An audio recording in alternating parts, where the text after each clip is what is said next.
I say hi to my cutie beam. Cutie beam. Ay, napakakit na madaling beam ko.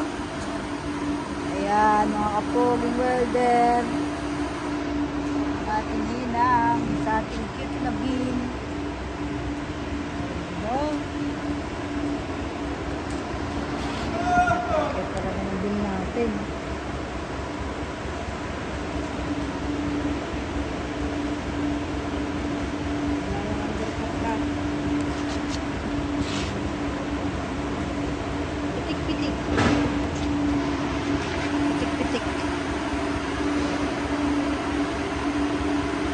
Pitik lang po ang hinang dyan.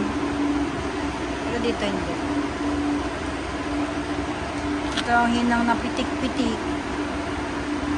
Parang may undercut. Na malalim. Yan.